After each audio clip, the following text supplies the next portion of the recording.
আমরা সিলেটবাসী গর্বিত এজন্যই যে সারা বাংলাদেশের মানুষ, বিশ্বের সর্বত্র সবাই জানে যে সিলেট হল আধ্যাত্মিক রাজ্য। বিকজ অফ অলিকুল শিরোমণি হযরত শাহজালাল, শাহফরান তথা 360 আউলিয়ার এই পবিত্র নগরী সিলেট, যে কারণে আমরাও গর্বিত।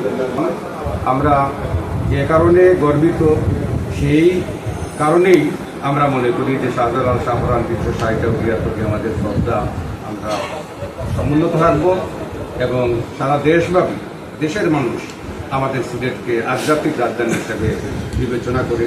সুতরাং আমরা খুশি মহান রাব্বুল আলামিনের কাছে এই যে সিলেট আজকে যে কারণে গর্বিত, ধন্য, সেটা যেন অব্যাহত থাকে। আমরা যারা আছি সিলেটবাসী, আমরা সবাই দরগার খাদিম। এখানে নির্দিষ্ট কোনো খাদিম নাই।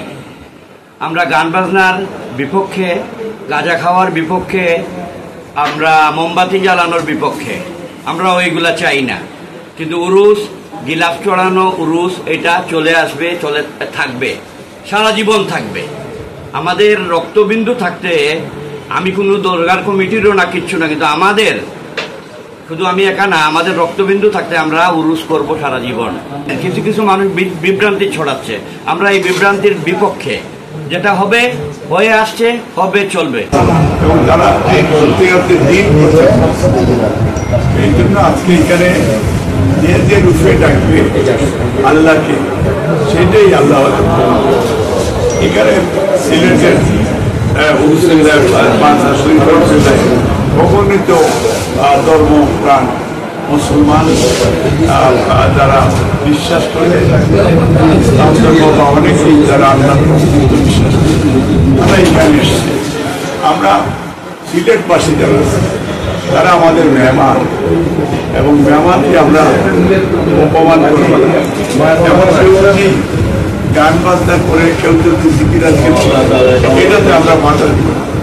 মেহমানের সম্মান রাখার জন্য আমি সবাইকে আহ্বান করব, আপনারা এখানে যারা বাইরে থেকে আসবে, এবং এখানে অনেক বীর ফকির আছে, অনেক গরিব মানুষও আছে, অনেক আশিকান আছে, কেউ কাউকে বাধা দিবে এবং যারাই ধর্মের প্রতি তাদের অনুসারী, তাদেরকে তার মধ্যে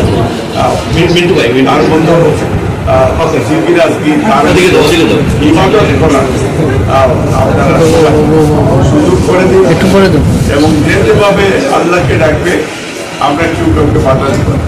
এবং হয়তো কেউ কেউ মনে করতেছেন যে এই যে ডলার মাছ মেনে দিবে, এটা গিলাফ বা এইখানে উঠানো যাবে না, জিকির করা যাবে না, এগুলি করা ঠিক হবে না।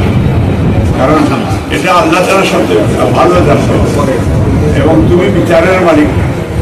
আল্লাহ যা এত বছর ধরে, তাইলে সাধনা উনি তো ইসলাম করতে, আজকে তাদেরকে বাধা দেওয়া যাবে।